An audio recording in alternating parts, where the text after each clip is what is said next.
Wallaggaan nama nyaataa bineensa ilkaan qaraati. Shawaanis gantootadhaa ilmaan abbaa garaati.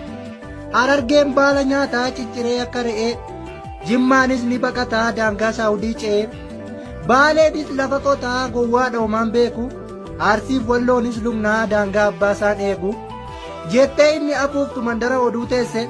Abishee Garbaa Urruubaa eessa abbaa keetii keesse. Taaddasaa eessaan naqxe kan Mandeellaa leenjise. Gooticha maqaa Oromoo addunyaatti beeksise. Leenca gaara mul'ataa isa qawwee Oromoo nafxanyaatti dhukaase. Eessaan naqxe Elemoo kan gabrummaa nu baase. Gooftaa ilmaan nafxanyaa isa uumaa garjallaa. Hin beektuu ijoollee walloo gaafa lola Magdallaa. Jabduu mootii nafxanyaa ta'e diroos galaafatte. Ni argatta waxituu walloo yoo iyyaafatte.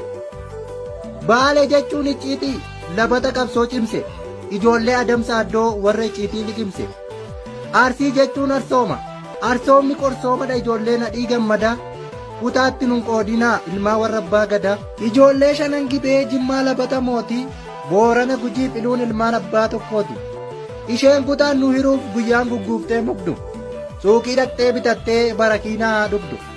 Waalchaa waalcha ishii hunduu tola yaanaa fi gatii saanduqa reeffaas ispoonsara taanaa fi. Eeyyee.